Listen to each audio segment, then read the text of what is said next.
83 یا 84 میں کیا تھا، جس میں احمد فراز نے غالباً پہلی مرتبہ محاصرہ پڑھی تھی اپنی، بہت مارکو تو لارا. اور وہ بڑے مزے کا واقعہ تھا. اور وہ اس وقت کے جو ڈپٹی کمشنر تھے روشن ضمیر صاحب، انہوں نے سنایا تھا کہ جب وہ ڈپٹی کمشنر بنے اور انہوں نے جا کے وہاں کہا کہ بھائی مشاعرہ کروانا ہے، تو کسی نے ان کو مشورہ دیا کہ مرزا صاحب کے پاس چلے جائیں. تو ہمارے والد نے ان سے کہا کہ مشاعرہ تو ہو جائے گا، لیکن آپ سوچ لیں مارشاء اللہ کا زمانہ ہے، اس طرح کے جن شعراء کو لوگ سننا چاہتے ہیں وہ ایسے شعراء ہیں کہ جن کو شاید آپ کی حکومت برداشت نہ کرے، جیسے احمد فراز وغیرہ. تو انہوں نے کہا نہیں، اس کی آپ فکر نہیں کریں، آپ تیاری کریں. تو انہوں نے لکھ دیا، سب تیار ہو گئے. جب فراز نے آ کے محاصرہ پڑھنی شروع کیا، اور اس کی صدارت جو ہے وہ رسول بخش تالپور کر رہے تھے، جو غالباً اس وقت گورنر تھے. تو وہ جو کمشنر تھے بقول روشن ضمیر کے، وہ بڑے پریشان ہوئے جب محاصرہ پڑھی فراز نے کہ میرے غنیم نے مجھ کو پیام بھیجا ہے کہ حلقہ زن ہے میرے گرد لشکری اس کے، فصیل شہر کے ہر برج ہر منارے پر کما بدست ستادہ ہیں عسکری اس کے. تو وہ کمشنر پریشان ہو گیا، اس نے کہا کہ گھیر لیا گیا. اس نے کہا کہ یار یہ لوگ بار بار وہ کر رہے ہیں، فرمائے وہ مرزا صاحب سے کہو. اس نے کہا میں مرزا صاحب سے نہیں کہہ سکتا کیونکہ انہوں نے مجھے پہلے ہی کہہ دیا تھا. مزے کا پہلو یہ ہے کہ روشن ضمیر صاحب نے کہا کہ جب مشاعرہ ختم ہو گیا اس کے ایک ہفتے بعد جو ہے ایم ایل اے آفس سے جو ہے وہ آیا کہ ڈی ایم ایل اے صاحب آپ سے ملنا چاہتے ہیں نا. ملنا کیا چاہتے ہیں، وہ آپ کو بلایا ہے. ٹھیک. تو کہنے لگے ہم چلے گئے میٹنگ کی. اس زمانے میں ڈی ایم ایل اے نے بلایا ہو، آج کے لیے ہماری میجسٹریٹ کا چھوٹا سا ایک خادر. تو کہنے لگے کہ جب ہوا تو وہاں یہ ہوا کہ بھائی اوپر سے انکوائری آ گئی ہے کہ آپ نے اس طرح کا مشاعرہ کرایا ہے، اس طرح کی وہاں نظمیں اور پڑھی گئی ہیں. تو کہنے لگے میں نے ان سے کہا کہ سر اس کا این او سی تو آپ نے ہی دیا تھا. تو وہ کہنے لگے پریشان ہو گئے، میں نے این او سی دیا تھا. کہنے لگے انہوں نے لسٹ نکالی، اس میں نیچے ان کے، تو انہوں نے کہا اس نے کہا کیا یہ تھا، ہم نے شرارت یہ کی تھی کہ کوئی 60-70 شعراء کے نام رکھے تو اس میں بیچ میں کئی نام احمد فراز کا تھا کہ دیکھیں نا. لیکن احمد فراز جیسے لوگ لڑتے رہے، اس میں کوئی شک نہیں ہے. ایسا آپ کو تو بہت شوق تھا مشاعروں میں جانے والا. انفیکٹ میں اگر سچ بولوں تو ان کے ساتھ مشاعروں میں جانا میں نے انہی کی وجہ سے شروع کیا. ان کو تھا ہر وقت عالیہ امام. پھر گروپ بھی بنایا تھا نشست کے، جس میں یہ اپنا شیلا رضا جو ہیں پیپلز پارٹی کے، ان کے شوہر غلام قادر یہ بھی ہوتے تھے. پھر اپنے احمد شاہ ساتھ ہوتے تھے آرٹس کونسل کے، وسعت اللہ خان. ہائے کیا یاد کرا جوانی کہ نہ پوچھ. وہ اس کو ہم نے نشست کا نام دیا تھا، لیکن وہ ایکچولی ہوٹرز ایسوسی ایشن تھی. جو تم لوگ مذاق اڑاتے تھے ان شاعروں کا کہ جن کی شاعری آپ کو پسند نہیں تھی. فیض میلے میں ایک مرتبہ ہم نے احمد ندیم قاسمی کو ہوٹ کر دیا، حالانکہ وہی، لیکن ہوٹ کرنے کا بنیادی مقصد یہ تھا کہ احمد ندیم قاسمی نے اس زمانے میں جنرل ضیاء الحق نے اہل قلم کانفرنس بلائی تھی. تو اس میں انہی کے بارے میں فراز نے لکھا تھا کہ بس اس قدر تھا کہ دربار سے بلاوا تھا، گداگران ستم کے ہجوم سامنے ہے. تو اس پر ہم نے وہ کہا کہ بھائی قاسمی صاحب کا احترام اپنی جگہ، لیکن فیض میلے میں ان کو نہیں بلانا چاہیے. اس پہ منو بھائی نے ہمارے خلاف ایک کالم لکھا کہ فیض کی روح تڑپ رہی ہوگی. پھر بعد میں نے منو بھائی سے کہا منو بھائی فیض کی روح ہماری ہوٹنگ سے نہیں تڑپ رہی ہوگی. صحیح بات. آپ کی فیض کی روح تڑپ رہی ہوگی کہ آپ نے جو لوگ اہل قلم کانفرنس میں گئے تھے ان کو آپ نے بلایا ادھر. کیا وجہ ہے کہ ہم اپنے خیالات سے ڈرتے ہیں؟ کیوں ڈرتے ہیں ہم اس طرح سے؟ کیوں ہمارے شروع سے ایک ماحول میں ایک خاص قسم کی سینسرشپ ہے، ایک خاص قسم یہ گھٹن جو آپ دیکھتے ہیں کہاں سے شروع ہوئی؟ کیوں ہماری یہاں بدقسمتی سے جب پاکستان بنا تو آزادی ایکٹ کے تحت وہ سارے قوانین پاکستان میں شامل کر لیے گئے، اور ہم نے شامل کیا، ہماری ریاست نے شامل کیے، جو انگریزوں نے تحریک آزادی کچلنے کے لیے بنائے گئے تھے، کالونائزیشن کے لیے بنائے تھے. وہ سارے قوانین آج تک لاگو ہیں. آفیشل سیکرٹ ایکٹ سے لے کے ہر طریقے سے، اور یہ ایون سیکشن 144 یہ سارے وہ تھے جو آپ دیکھ لیں. پاکستان کے بیشتر ایسے قوانین 1800 کی اس میں بنائے گئے. اور کوئی بھی ڈیموکریٹک گورنمنٹ یا کوئی بھی گورنمنٹ کبھی نہیں اس کو تو چھیڑا ہی نہیں. کیونکہ ریاست کی پالیسی وہی میں کہہ رہا ہوں نا کہ ہمارے یہاں بدقسمتی یہ رہی کہ ہم نے بننا تھا ایک ویلفیئر اسٹیٹ, ہم بن گئے ایک سیکیورٹی اسٹیٹ. پہلے ہم نے محنت کی اور بڑی لڑائی لڑی, اپنے آپ کو محفوظ بنانے کے لیے ہم نے ایٹم بم بنایا. آج ہم ایٹم بم کی حفاظت کر رہے ہیں. صحیح بات. لیکن کہیں نہ کہیں اس میں محرکات بھی دیکھیں آپ کہ پاکستان کو جب سے بھی بنا ہے انڈیا سے تو مستقل خطرہ. اسی لیے تو آپ نے دیکھے نا, آپ نے قومیں جو ہیں وہ سبق سیکھتی ہیں. جاپان نے ایٹم بم سے سب سے زیادہ متاثر ملک تو جاپان تھا نا, لیکن انہوں نے ایٹم بم نہیں بنایا. انہوں نے اپنے آپ کو اکنامک پاور بنایا. لیکن ان کو موقع بھی نہیں دیا. اچھا ہوا نا, اگر فرض کرے نہیں ہوا. روس سے کم تھے کیا کسی کے پاس ایٹم بم؟ سوویت یونین بکھر گیا نا. کیوں بکھرا؟ اکنامکلی بکھر گیا نا. صحیح, بالکل صحیح. Economic disaster. آپ کو کوئی بھی سیکیورٹی وہ جو ہے وہ آپ کو نہیں بچا سکتے اگر آپ اکنامکلی کولیپس ہو جائیں. اور وہ جو ہو رہا ہے سر لگ رہا ہے آپ کے یہاں دیکھیں نا, آپ ہیں نا ایٹمی طاقت, لیکن معاشی طور پہ کہاں کھڑے ہیں آپ؟ اتنے برے بھی نہیں ہیں جتنا ہم اپنے آپ کو کہتے ہیں. یار پھر چل تو رہا ہے, ملک تو چلتے رہتے ہیں. اچھا, ملک تو چلتے. دیکھیں ویتنامی کیسے چلتے ہیں؟ آپ دیکھیں ویتنام نے کیا سبق سیکھا اتنی بڑی لڑائی کے بعد. آج انہوں نے وہ اپنے عجائب گھروں میں وہ چیزیں رکھی ہیں کہ جس ٹارچر سے وہ گزرتے تھے, ایسی چیزیں ہیں کہ آپ کو انہوں نے وہ بتاتے ہیں کہ اس طرح کے انہوں نے وہ بنائے اسٹیچوز کہ جس میں بندہ جو ہے یوں سر جھکائے یوں بیٹھا, اس کا وہ ہے اس طرح کے کیج میں وہ رہا کرتے تھے, ان کو رکھا جاتا تھا. لیکن انہوں نے ٹورزم اور جس طریقے سے انہوں نے ترقی کی, چائنا لے لیں آپ کے بعد آزاد ہوا نا چائنا. بالکل ایسے ہی ہے. لیکن آج چائنا کہاں ہے, آپ کہاں کھڑے ہیں؟ اس لیے کہ ہمارا صرف پرسیپشن سیکیورٹی پرسیپشن رہا, اکنامک رہا ہی نہیں. ہم نے آئیڈینٹی بھی کہیں کرائسس ہے شاید ہمیں.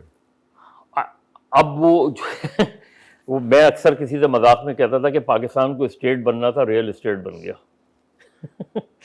لیکن اب دیکھیں نا, مسئلہ وہ نہیں ہے. مسئلہ یہ کہ ہمارے یہاں کوئی ویژنری لیڈر نہیں رہا. ہم ایک انسیکیور نیشن رہے. ویژنری لیڈر کوئی نہیں رہا. ایک کا دکا تو آئے ہوں گے. ذوالفقار علی بھٹو صاحب تھا نا, لیکن وہی ہوا نا کہ وہ نا کہ 4-5 سال بعد پھر ماشاء اللہ, ہر 4-5 سال بعد پھر ماشاء اللہ. اس میں تو آپ ایوالو ہی نہیں کر پائے. بنگالی میجورٹی میں تھے, ان کو کبھی آپ نے اقتدار دیا ہی نہیں. 56 میں وہ جیتے, 2/3 میجورٹی. جگتو فرنٹ نے, لیفٹ کا فرنٹ تھا, اس نے مسلم لیگ نون کو مشرقی پاکستان سے فارغ کر دیا. تو آپ نے کیا کیا؟ آپ نے اسمبلی توڑ دی.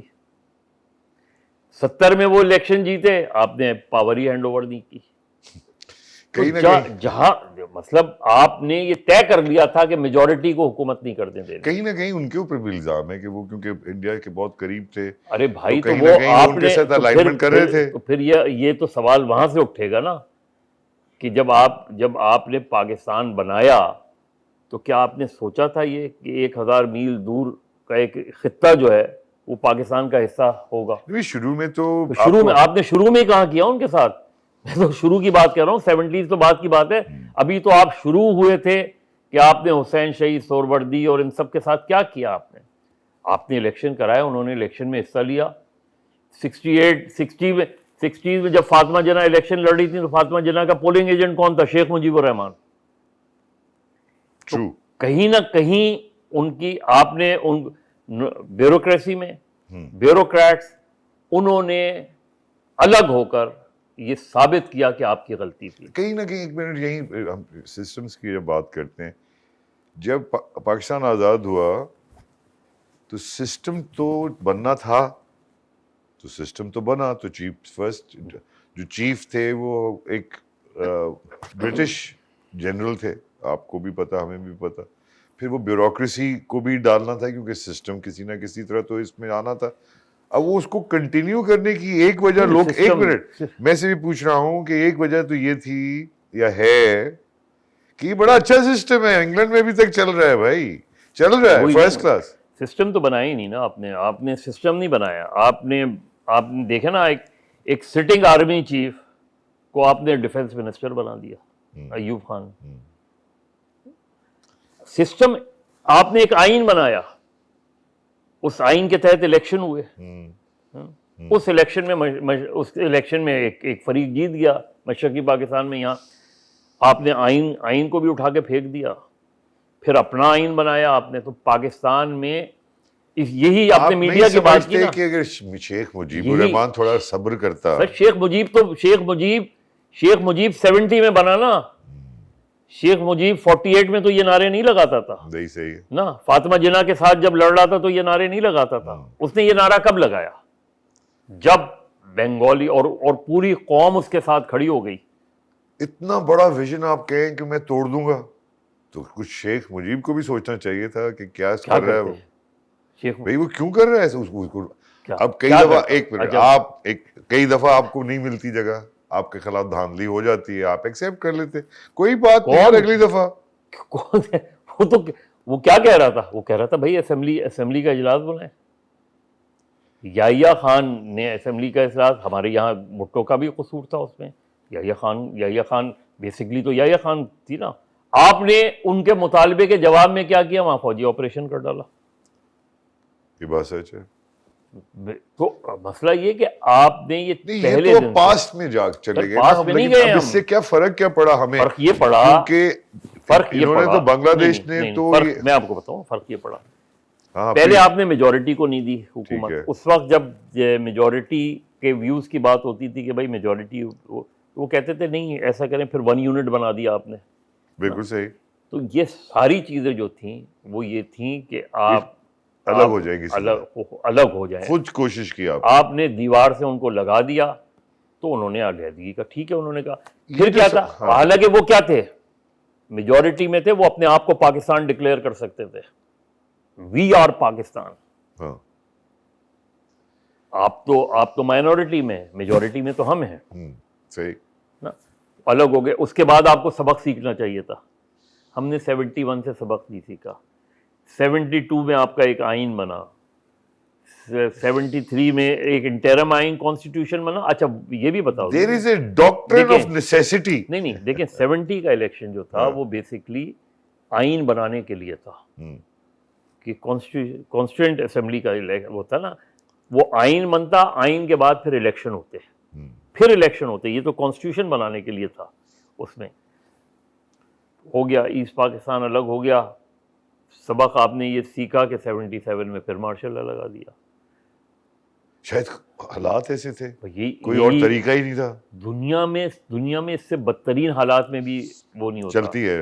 آپ دیکھیں نا, آپ میں اور آپ کے پڑوسی ملک میں کیا فرق ہے. آپ کے پڑوسی نے 2 چیزیں کی. اس نے اپنے ملک سے جاگیردارانہ نظام ختم کیا. یار یہ تو بہت لوگوں کو سوچنا چاہیے تھا شروع میں. جاگیردارانہ نظام ختم کیا, اور کبھی فوج کو سیاست میں مداخلت نہیں کرنے دی. یا خود نہیں کی, انہوں نے خود بھی نہیں کی.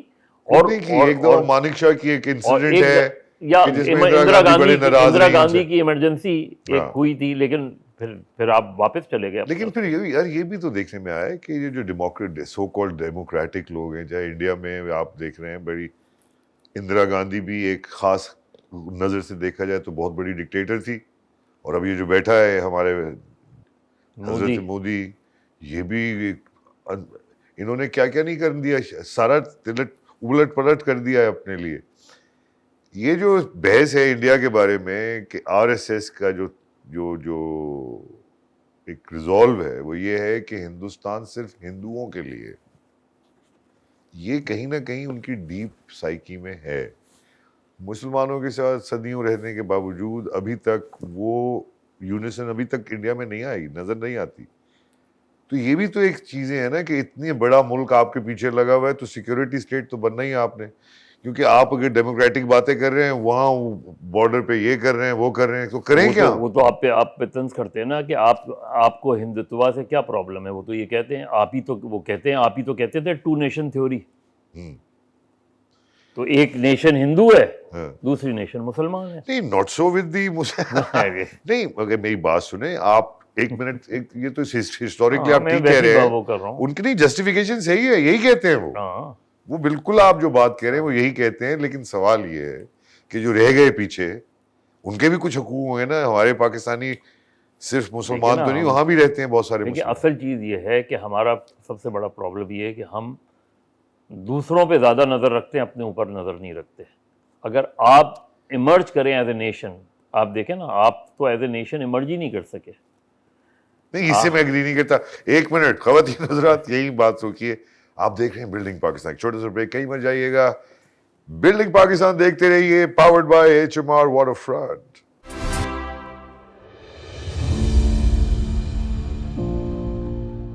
ویلکم بیک خواتین حضرات آپ دیکھ رہے ہیں بلڈنگ پاکستان with ساجد حسن جی اور یہ پاورڈ ہے HMR واٹر فرنٹ کے تھرو جن کا کہنا ہے کہ اچھا زبردست اس سے زیادہ اچھا یورپین ماحول آپ کو نہ مل سکے گا لیونگ.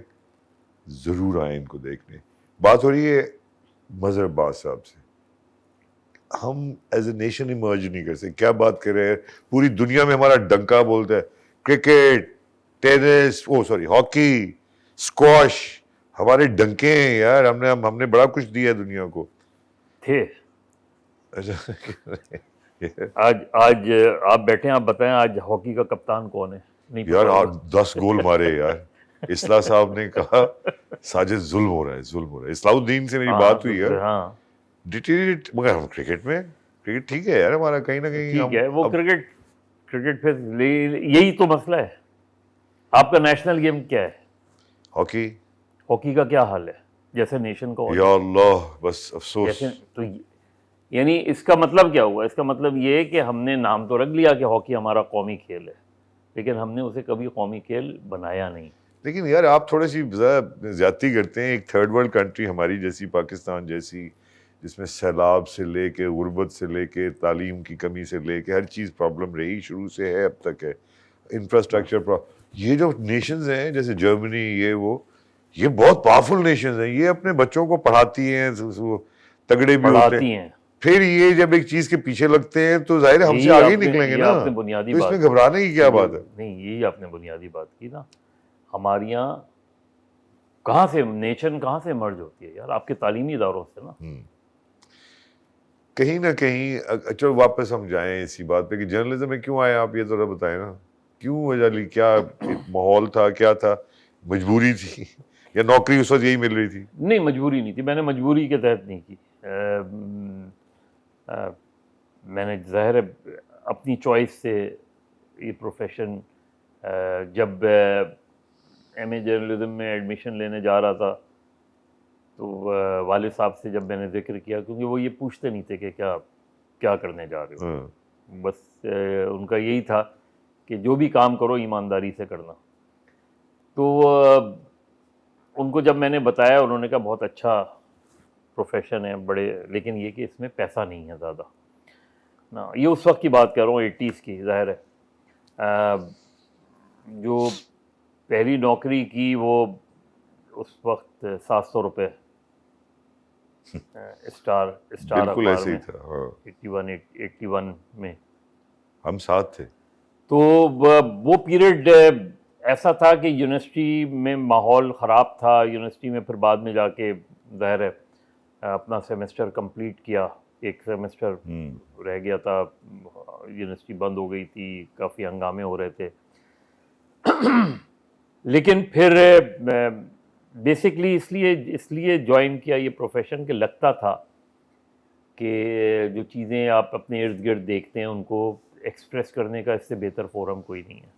یہ جو آپ باتیں کر رہے ہیں ابھی نیشن نہ بننے کی اور یہ سب چیزیں اگر میں آپ سے یہ پوچھوں کہ اس میں جرنلسٹ کا بھی بڑا ہاتھ ہے کہ اس سارے اگر پرابلم ہے پاکستان میں زیادہ تر آپ لوگوں کی وجہ سے ہے یار. آپ لوگ کچھ نہیں کر پائے. یہ سب ہونے دیا اور آپ بیٹھے ہوئے بس وہ 2-4 جملے بھی لکھے اور یہ ہو گیا وہ ہو گیا. تو آپ کیا جرنلسٹوں کو آپ نہیں سمجھتے کہ ان کے اوپر بھی بہت بڑا الزام ہے؟ نہیں آتی ہے ذمہ داری. کیوں نہیں آتی؟ سبھی کی آتی ہے. لیکن جرنلزم کو کہاں ایمرج ہونے دیا گیا؟ میں یہی کہہ رہا ہوں نا کہ نہیں ایمرج تو کسی کو بھی نہیں ہونے دیا جاتا, لوگ کرتے ہیں. اب آپ دیکھیں دنیا میں اسٹرگل ہوتی ہے, جھگڑے کرتے ہیں, پھر آپ لوگوں نے کیے ہی نہیں, آپ تو شامل ہو گئے سر. یہی تو یہ مسئلہ ہے نا. جب 48 ابھی پاکستان کو بنے ہوئے 1 سال بھی نہیں ہوا تھا کہ یہاں بہت سے اخبارات پر پابندی لگا دی گئی, بہت سے رسائل پہ پابندی لگا دی گئی, صحافیوں کو گرفتار کر لیا گیا, سزائیں دینی. وہ جو پروسیس تھا نا کہ کیوں کیا ہوگا یہ خیال سے, اب تو ہم بات کر سکتے کیوں کیا یہ آپ کے خیال سے؟ وہی تو آپ کو کانسیپٹ بتا رہا ہوں کہ ویلفیئر اسٹیٹ کا کانسیپٹ کچھ اور ہوتا ہے اور سیکیورٹی اسٹیٹ کا کانسیپٹ کچھ اور ہوتا ہے. تو ہم ویلفیئر اسٹیٹ کی طرف گئے ہی نہیں, ہم صرف گئے کہ ہر چیز کو سپریس کر دو, جوڈیشری کو قابو کر لو, میڈیا کو قابو کر لو, پولیٹیشنز کو قابو کر لو. تو جب سب کو قابو کرنے کی کوشش کی گئی تو آپ ایمرج ہی نہیں ہو سکے. تو آپ کے جو 4 پلر آف دی اسٹیٹس تھے, 4th پلر تو ہم ویسے ہی کہتے ہیں اس کو ایز اے, لیکن اگر جوڈیشری اسٹرانگ ایمرج ہوتی اور نظریہ ضرورت کے تحت فیصلے نہیں دیتی تو شاید ملک میں پہلا مارشل لا بھی نہیں لگتا, اس کو بھی انڈو کر دیا جاتا. اگر جوڈیشری کھڑی ہوتی تو شاید مشرقی پاکستان الگ نہیں ہوتا. اگر جوڈیشری کھڑی ہوتی تو 77 کا مارشل لا نہیں لگتا. ایون جوڈیشری کھڑی ہوتی اور صحیح معنوں میں فیصلے دیتی تو سویلین رولرز بھی جو تھے, جیسے آپ انڈیا میں دیکھیں نا, انڈیا میں آپ الیکشن کمیشن وہاں کا سب کو اعتماد ہوتا ہے الیکشن کمیشن کے اوپر, پتہ ہی نہیں چلتا جس وقت گورنمنٹ کا ٹینیور کمپلیٹ ہوتا ہے. کتنی بڑے زیادہ لوگ ہیں, آپ سوچیں نا کہ ان کے تو بیسک چیز یہ کہ آپ رہے اس خمار میں کہ ہم نے ایک ملک آزاد, بالکل آپ ایک نئے ملک کے طور پہ مرج ہوئے دنیا میں, اور آپ کے پاس بڑی اپارچونیٹیز تھیں. آپ کے پاس جو انڈین سول سروس سے لوگ آئے تھے, بیوروکریٹس آئے تھے, وہ بڑے پڑھے لکھے لوگ تھے, بڑے پڑھے لکھے طبقات آئے تھے اس میں, چاہے مغربی پاکستان کے لوگ ہوں یا مشرقی پاکستان کے لوگ ہوں. وہ ایک تہذیب بھی لے کر آئے تھے, ان کو اندازہ تھا. لیکن اس کے بعد ودن 10 years of Pakistan, after Pakistan, unfortunately Quaid Azam محمد علی جناح زیادہ 1 سال سروائیو کر پائے. آپ دیکھیں نا کہ آپ شروع کہاں سے ہو رہے ہیں. قائد اعظم کی ڈیتھ ہو گئی, چند سال بعد لیاقت علی خان. لیکن اس پیریڈ میں بھی, ایون ڈیورنگ لیاقت علی خان, آپ نے میڈیا اور جوڈیشری 2 ایسی چیزیں تھیں جن کو آپ نے ٹارگٹ کیا اور ان کو ایمرج نہیں ہونے دیا, انہیں اپنے قابو.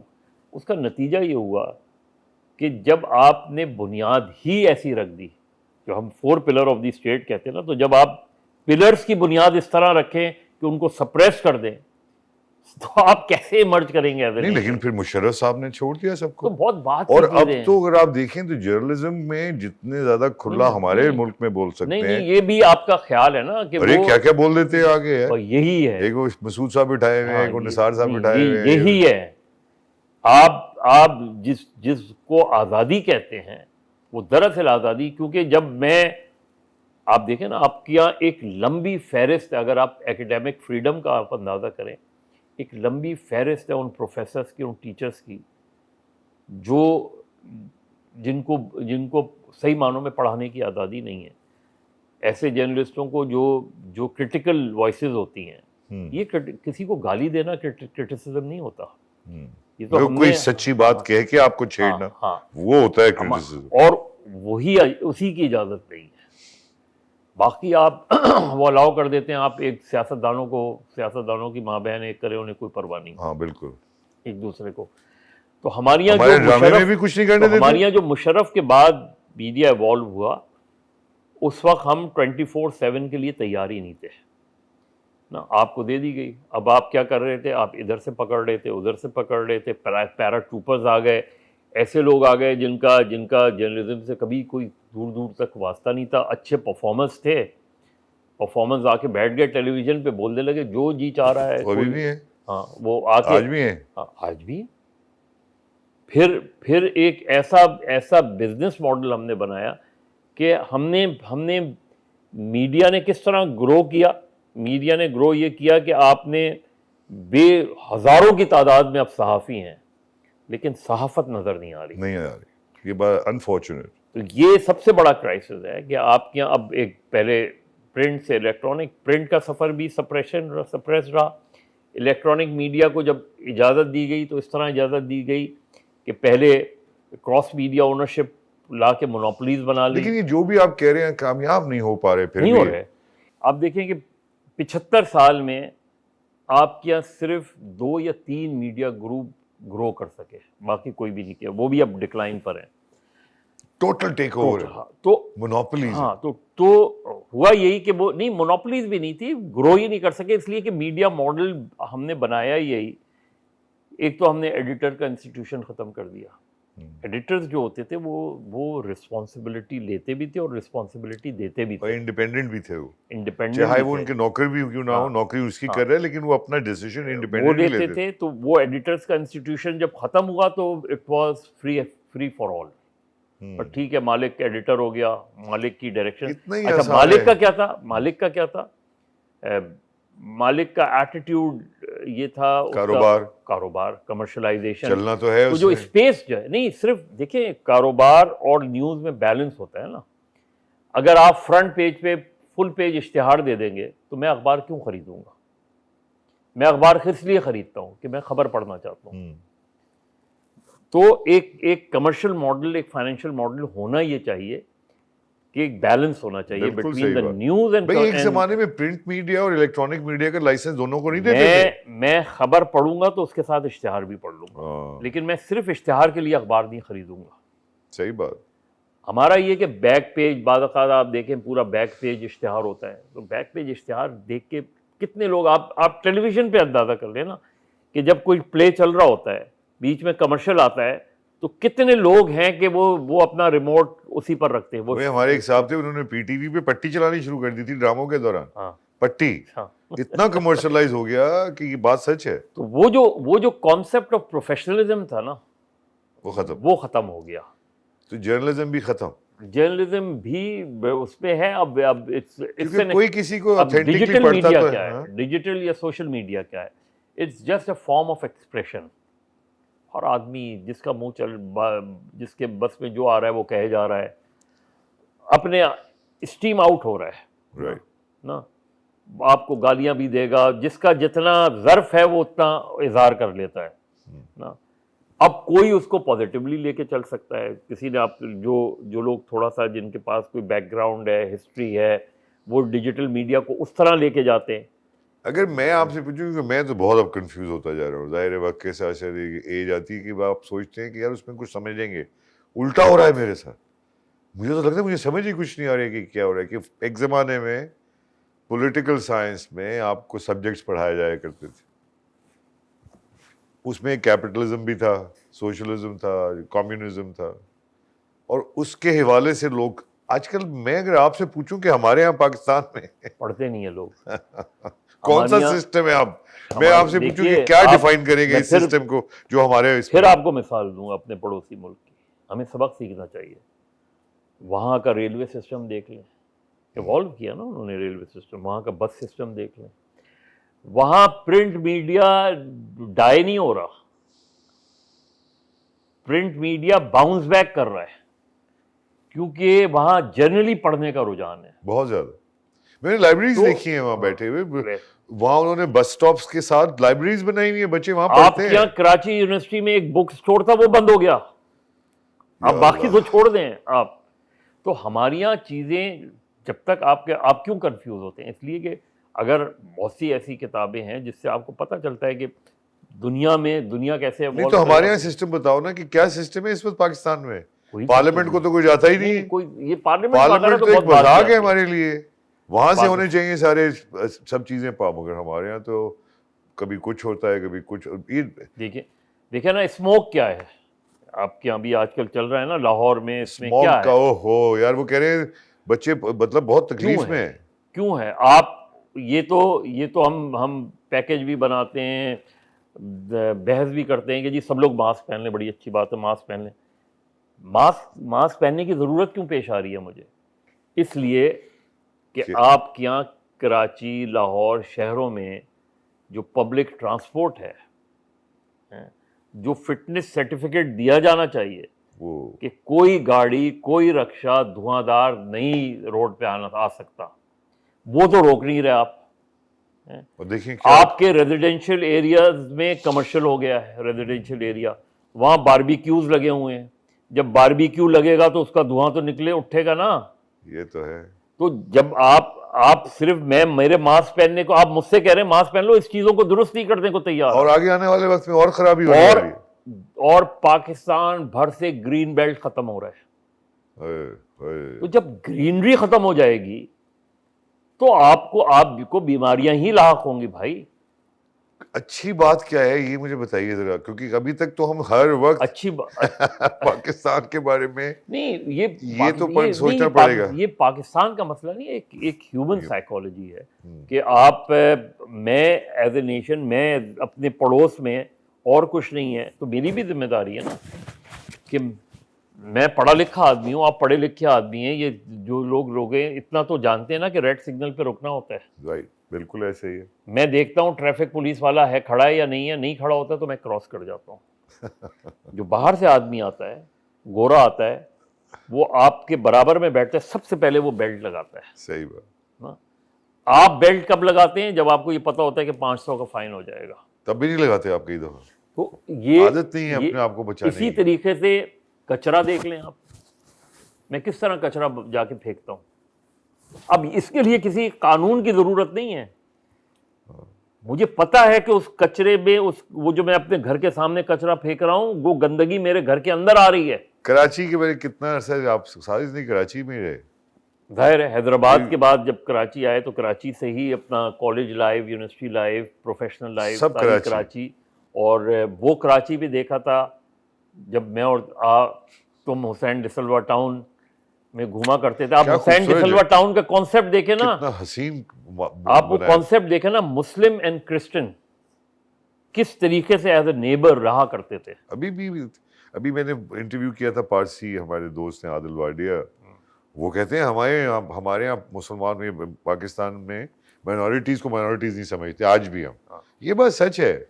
یہی تو سب سے بڑا کو ایگزسٹنس ایک دوسرے کے ساتھ ابھی فرق پڑ گیا تمہارے خیال سے؟ دیکھیں آپ دیکھیں نا, میں جب میرا شناختی کارڈ اور ایک کرسچن یا ہندو کا شناختی کارڈ کیوں مختلف ہو؟ بالکل صحیح بات, ایک لوگ ہیں. میں کہہ رہا ہوں نا کہ ہم ایمرج نہیں کر سکے ایز اے نیشن. ہم ایز اے پہلے اپنے آپ کو کہتے ہیں کہ کوئی سندھی, کوئی مہاجر, کوئی پنجابی, کوئی وہ نہیں, جی ہم پاکستانی ہیں, لیکن پھر میں اس میں چلا جاتا ہوں. نہیں آپ دیکھیں آپ کی بائیفرکیشن ہے, اس کے ہوتے ہوئے بھی آپ پاکستانی ہو سکتے ہیں, ابھی بھی نہیں بدل سکے آپ. اس لیے کہ ہم نے اب جس طرح ہمارا یہ کانسیپٹ بنا ہی نہیں, حالانکہ یہ بیسک کانسیپٹ ہے کہ بچے کو تعلیم اس کی مادری زبان میں دو. صحیح بات, ہم نے اس پہ ترویج ہی نہیں کی ہے. ہم نے اس پہ زبان امپوز کر رہے ہیں. بھائی جو گھر میں بولی جائے گی زبان, وہ بچہ جلدی پک کرتا ہے زبان.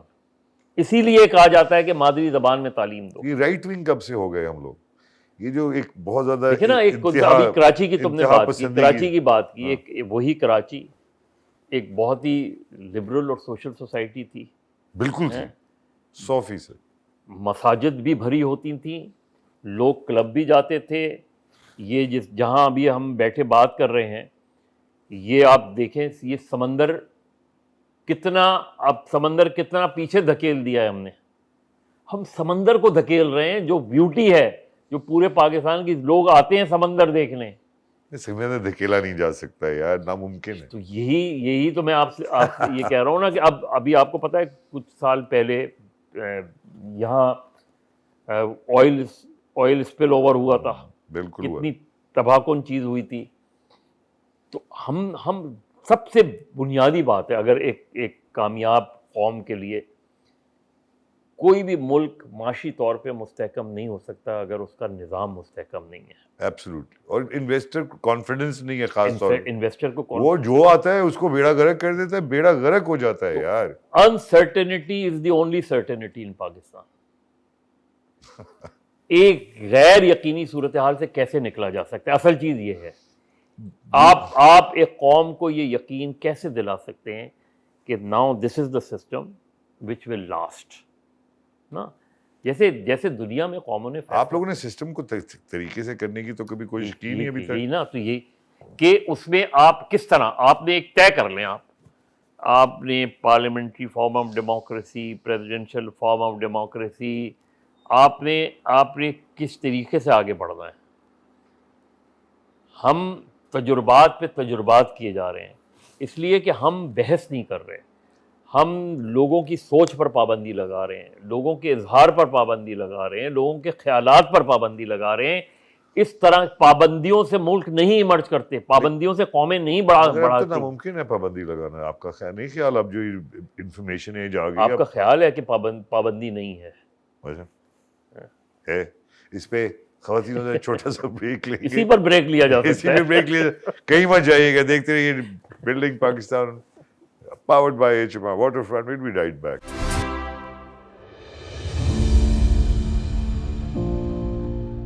ویلکم بیک خواتین حضرات, آپ دیکھ رہے ہیں building Pakistan with Sajid Hasan, powered by HMR Waterfront. بات ہو رہی ہے مظہر عباس سے. آخری سیگمنٹ 1 گھنٹے میں ایسے بڑی شخصیت سے ساری چیزیں نکال لینا, لیکن آپ نے دیکھا ساری باتیں ایسی کی ہیں جس میں کہیں نہ کہیں نیگیٹیوٹی کا پہلو ہے. تو آئیے, کیونکہ آخری سیگمنٹ ہے, اب پازیٹیو طریقے سے جائیں. مظہر یہ بتائیں کہ سلوشنز کیا ہیں ہمارے پاس.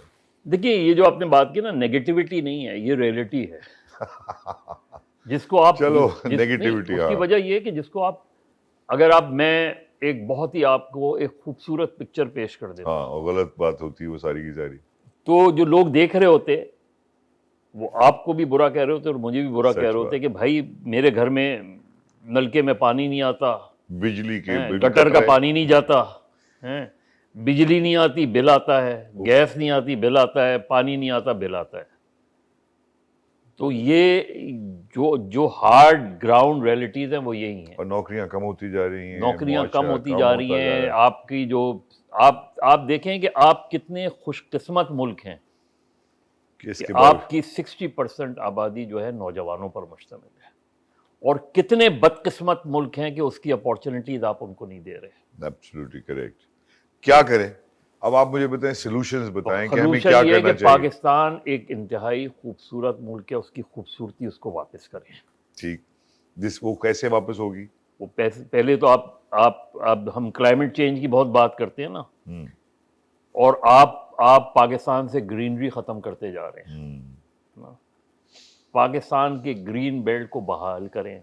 یہ شہر آپ کا اس اکنامک ہب ہے, بالکل ایسے ہی ہے, اس کو اکنامک ہب بحال کریں نا, واپس کریں نا اس کو اکنامک ہب. یہ شہر یہ افورڈ نہیں کر سکتا کہ اس کی ہر کونے پر آپ جو ہے وہ ایک کثیر المیعاد عمارت کھڑی کر دیں. اس کی ایک جگہ ہوتی ہے, اس کا ایک طریقہ ہوتا ہے. آپ ہر جگہ کریں گے تو ہر جگہ پرابلم آ جائیں گی. نہیں, ورٹیکل تو کنسٹرکشن ہونی ہے نا. نہیں ہونی تو ہے. کنسٹرکشن جو ہے وہ ڈسٹرکشن کی بنیاد پر نہیں ہونی چاہیے. یہ بات کہ اگر وہ انوائرمنٹ ہی نہیں ہے, دیکھیں نا آپ ایک خوبصورت آپ پاکستان کا اکنامک ہب ہے, اس کی کیا کیا چیزیں آپ کو بہتر کرنی ہے. اس کی لا اینڈ آرڈر بہتر ہوگی. مجھے یہ ایک فری انوائرمنٹ ملے گا کہ میں اپنے بچوں کو رات کو بھیج سکوں, کہیں بھی بچے چلے جائیں. پہلے کیا ہوتا تھا؟ بالکل یہی ہوتا تھا. پہلے یہ ہوتا تھا کہ والدین انتظار کرتے تھے کہ بچہ کھیل کود کر گھر کب واپس آئے گا. آج پریشان ہوتے ہیں بچہ کہیں وہ. اب تو پیرانویا میں آ گئے ہم کافی زیادہ. ساجد, میں اور آپ کو یاد ہے کہ وہ سنگم کدھر گیا, وہ شاداب کدھر گیا, وہ سارے گراؤنڈ کدھر چلے گئے ہیں. ابھی کچھ ہے نا. تو کیوں ہے کچھ بہت کچھ کیوں نہیں ہے. ایک شہر جو ڈیولپ تھا, دیکھیں اس شہر میں آج دیکھیں آج ہم میٹرو کی بات کرتے ہیں نا, اس وقت ٹرامپ ہوا کرتی تھی. بالکل ہوتی تھی. وہی ٹرامپ ہی میٹرو بنی ہے نا. بالکل صحیح. اس ٹرام کو ختم کرنے کی کوئی جسٹیفیکیشن تھی؟ اس سرکولر ریلوے, اسی شہر میں سرکولر ریلوے ہوتی تھی. کیا فیسلٹی تھی یار. اس سرکولر ریلوے کو بہتر بنانے کے بجائے ہم نے اس کو انکروچ کر دیا. آج سرکولر ریلوے بحال نہیں ہو سکتی. اس شہر میں پورٹ سٹی تھی, یہ شہر پورٹ سٹی کہلاتا ہے. بالکل ایسے ہی. اس کے پانی کو دیکھیں نا آپ, یہاں دیکھیں نا, اس کے پانی میں زیادہ شفاف ہونا چاہیے یا زیادہ گندگی ہونی کون چاہیے؟ کرے گا یہ سب؟ کس سے ہم اپیل کر رہے ہیں؟ یہ میں آج آپ سے اپیل پوچھنا نہیں, کیا کون کرے گا یہ ٹھیک؟ اس لیے کہ آپ کے یہاں دو طرح کے لوگوں نے حکومت کی ہے. ایک زیر تعلیم وزیر, جو خواجہ معین الدین نے تعلیم بالغہ میں لکھا تھا نا زیر تعلیم کہ وزیر تعلیم کا خود واؤ مٹا دیا گیا ہے. یار بڑی جاتی ہے. اور ایک ان لوگوں نے حکومت کی ہے جنہوں نے پاکستان میں تعلیم حاصل نہیں کی, تو انہیں پاکستان کے کلائمیٹ انوائرمنٹ کا نہیں پتا. پاکستان کے تعلیمی نظام کو بہتر, پرائیویٹائزیشن یا نیشنلائزیشن نہیں کا مسئلہ نہیں ہے. دیکھیے, ایک تو ہوتا ہے کہ آپ برطانیہ میں بھی حکومت کی ذمہ داری ہوتی ہے نا, لیکن اس میں آپ پولیٹیسائزیشن نہیں کرتے. بالکل صحیح بات یار. 1.5 کروڑ بچہ ہمارا باہر ہے یا تو ہم اسکول سے, یا ہم نیشنلائزیشن کو برا کہتے تھے, اس کے بعد ہم گئے پرائیویٹائزیشن پہ. وہاں کیا ہو رہا ہے پرائیویٹائزیشن میں؟ آپ نے گلی کوچوں میں یونیورسٹیز بنا دی. بھائی یونیورسٹی کا ایک کانسیپٹ ہوتا ہے کہ اتنے ایکڑ پر ہونی چاہیے یونیورسٹی.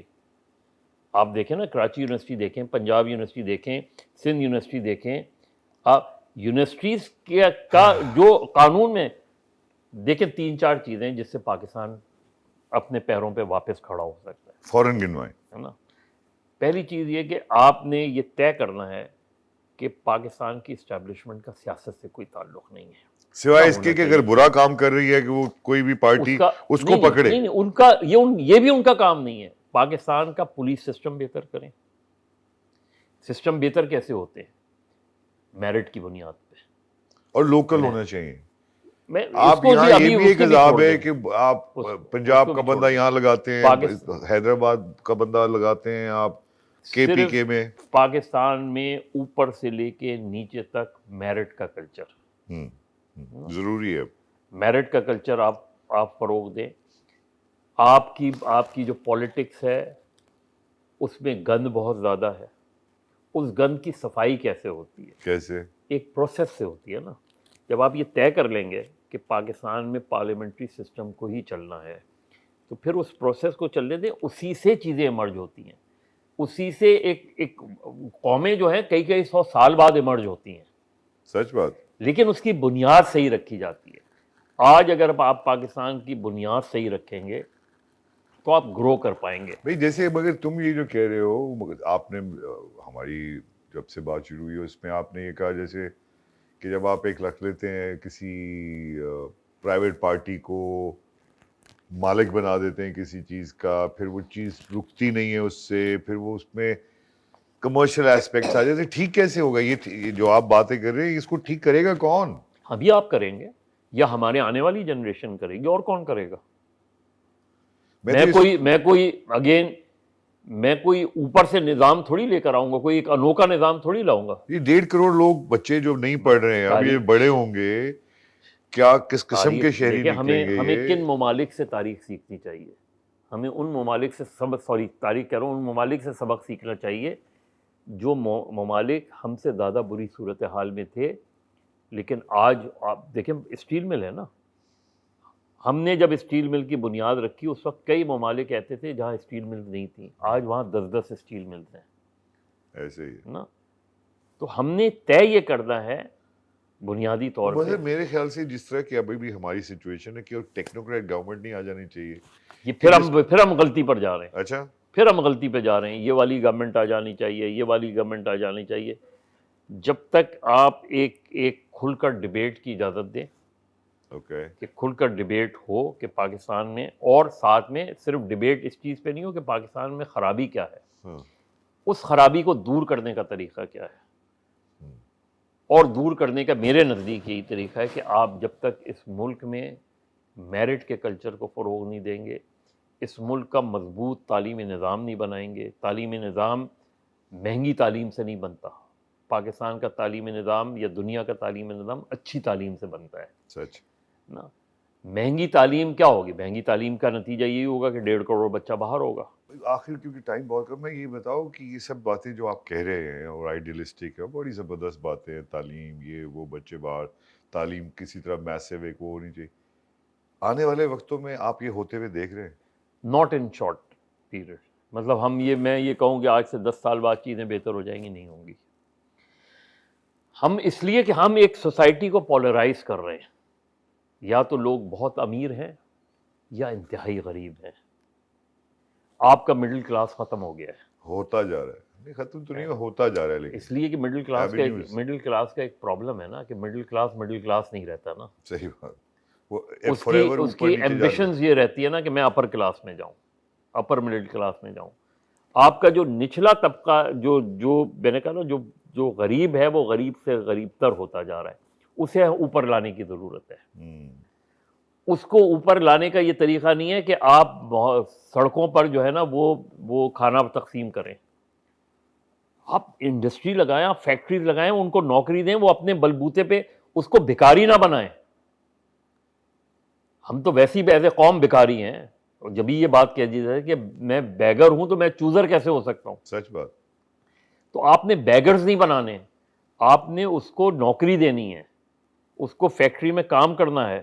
پھر میری ایز اے نیشن کیا ذمہ داری ہے کہ میں اور کچھ نہیں تو کم سے کم سڑک تو دیکھ کر کراس کروں نا. یہ بات کچھ اپنی ذمہ داری بھی اپنی ذمہ داری بھی تو ہے. ہر چیز محلے کو صاف رکھنا 60% میری ذمہ داری ہے. کشمیر ایشو کبھی حل ہوگا؟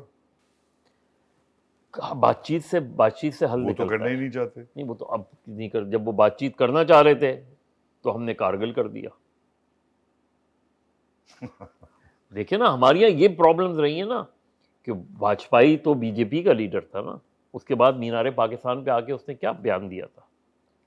پاکستان کی حقیقت کو تسلیم کرنے کا بیان دیا تھا. وہ یہاں سے واپس گیا تو کارگل ہو گیا. تو اس کے بعد واجپئی نے نواز شریف کو فون کیا. اس کا میاں صاحب یہ کیا کر ڈالا؟ میاں صاحب بھی پھر چلے گئے. پھر اچھا مشرف گئے، مشرف صاحب تھے وہ آگرہ گئے، جا کے آگے وہ گیا، وہ ختم ہو گیا. پھر بھی ہو سکتی ہے. چیزیں یہ ہے کہ ایک ایکسٹریمز پر ہیں اس وقت. یعنی ابھی دیکھیے نا، ابھی غزہ اور اسرائیل کا جو معاملہ چل رہا ہے ایک انتہائی ہے. آپ سوچیں نا کہ غزہ میں جو ہو رہا ہے اس پہ آپ پوری اسلامی دنیا کے حکمرانوں کا رویہ دیکھ لیں. آپ الگ الگ ہے، بٹے ہوئے کیا ہیں؟ کوئی بھی نہیں کھڑا ان کے ساتھ. لوگ کھڑے ہیں، حکمراں کہاں کھڑے ہیں؟ تو آپ کیسے نام مسلم امہ اور پتہ نہیں کیا کیا ہم ٹرمنالوجیز یوز کرتے ہیں. گراؤنڈ پہ کیا ہے؟ کچھ بھی نہیں ہے ابھی فی الحال. گراؤنڈ پہ کیا ہے؟ آپ دیکھیں نا کہ آپ کو ایک نیوزی لینڈ کی وزیر اعظم آئی تھی، اس نے کیا مثال قائم کی تھی جب ادھر مسجد میں میسیکر ہوا تھا کہ سب کے گھروں پہ پہنچ کے اس نے وہ کی، بالکل تعزیت کی اس نے. اور پھر یہی نہیں، ایک وقت آیا کہ اس نے کہا بس میں جو ہے اب آج اس کا شاید ہمیں نام بھی نہ پتا ہو، اور وہ ایک حکومت کر کے وہاں حکمران جو ہیں، یہ نہیں ہوتا کہ میں وزیر اعظم بننے کے بعد پھر قومی اسمبلی کا الیکشن لڑوں. یہ بات یہاں صدر بننے کے بعد بھی جو ہے یہ کہا جاتا ہے کہ نہیں، میں ہو سکتا ہے میں وزیر اعظم بن جاؤں. ہو سکتا ہے، کوئی پتہ نہیں ہے، ایکسٹینڈ نہیں خود ہی کروا دوں، خود ہی میں بن جاؤں. اچھا میڈیا کے بارے میں کہا جاتا ہے یہ سیاسی اداکار ہیں، اینکرز کے بارے میں. کیسی عجیب بات ہے. تم کیسا لگتا ہے اس کے بارے میں کیا کہو گے تم؟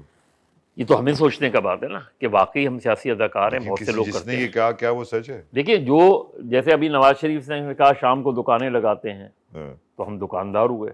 خریدار کون ہے؟ یہ بات میری دکان پر آتا کون ہے؟ آئے گا اور آئے گا، آتا جائے گا. نہیں تو مجھے یہ اچھا نہیں لگتا مجھے. اور اس کا ذمہ دار میں خود ہوں، اس کے ذمہ دار اینکرز خود ہیں، اس کا ذمہ دار میڈیا خود ہے.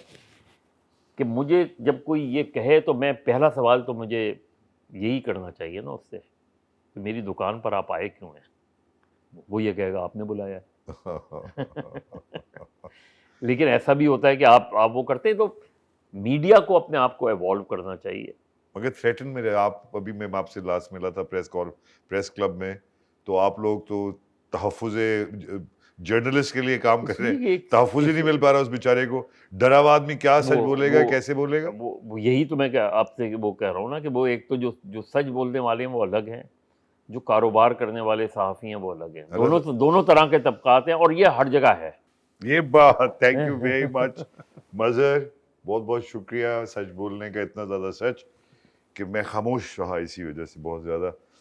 خواتین حضرات, مظہر عباس سے آپ کی ملاقات کروائی, ان کی باتیں سن کے جہاں ایک خاص قسم کی مایوسی ہوتی ہے وہاں ایک بہت مجھے خوشی بھی یہ ہوتی ہے کہ ابھی تک ہمیں ادراک ہے کہ سمت کس طرح سے کی جائے, اور جرنلزم کے ایسے ہونہار اسٹوڈنٹس جس طرح کے ہمارے مظہر عباس ہیں, یہ ہمیشہ ایک آبجیکٹیوٹی سے پارشل ہوئے بغیر, جانبدار ہوئے بغیر یہ سچ باتیں کہہ رہے ہیں. اس کے لیے ہمیں ضرورت ہے کہ ہم سب ریفلیکٹ کریں پاکستانی کی حیثیت سے. 1.5 کروڑ بچہ تعلیم حاصل نہیں کر پا رہا, مفت علاج نہیں ہے, سڑکیں ٹھیک نہیں ہیں. یہ بہت امپورٹنٹ ایسپیکٹ ہیں لیونگ کے, ان کے اوپر توجہ دی جائے. یہ بالکل سچ بات ہے. جوڈیشری, جرنلسٹ یا جتنے بھی ہمارا پریس ہے, ہمارے ادارے ہر اپنا کام کریں طریقے سے تو پاکستان کہاں سے کہاں پہنچے, یہ ہم سب کا ایمان ہے. یہ جو باتیں انہوں نے کی, یہ نیگیٹیوٹی میں غلط کہہ رہا ہوں, یہ بالکل ریالٹی ہے. ریالٹی کو ایکسیپٹ کرنا چاہیے, یہ بڑا ضروری ہے. بلڈنگ پاکستان میں ہم ایسے ہی آپ کے سامنے لوگ لے کے آتے رہیں گے. آپ ہمیں اپنی رائے سے ضرور آگاہ کریں, آئیکن بٹن دبائیں. ہم آپ کی ضرورت اور آپ ہماری ضرورت. Thank you very much. ہمارا ساتھ دیں, ہم آپ کا ساتھ دیں گے اور پاکستان کو بلڈ کریں گے. You were watching Building Pakistan with Sajid Hassan, powered by HMR Waterfront.